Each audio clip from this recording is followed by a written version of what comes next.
Dans le cadre de la lutte contre la corruption et suite au mémorandum signé le 7 janvier dernier entre l'Agence française anticorruption AFA en sigle et la Haute Autorité de lutte contre la corruption, la HALC, s'en est suivie une troisième rencontre à Paris en France dont le but était la signature définitive du protocole d'accord sur la coopération bilatérale entre les deux organes.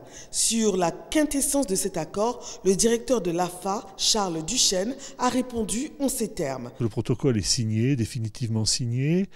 Ce protocole comporte la possibilité d'avoir des échanges techniques, de formation, d'échanges de bonnes pratiques.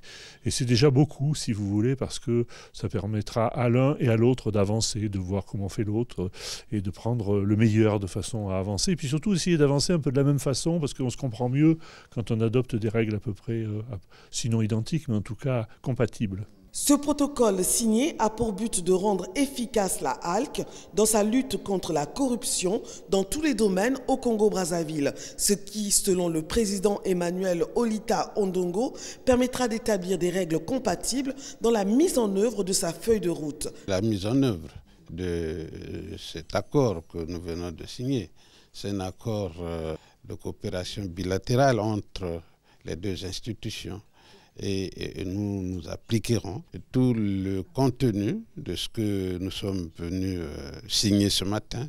Je crois que cet accord n'est que la suite du travail qui avait déjà commencé. Nous avions commencé par un mémorandum d'entente. Et aujourd'hui, nous sommes à notre document final. Conscient de la lourde tâche qui est la sienne et des conséquences de la corruption, la HALC, par le biais de son président, entend mettre en place toutes les actions nécessaires afin d'atteindre les objectifs visant à renforcer la lutte contre la corruption.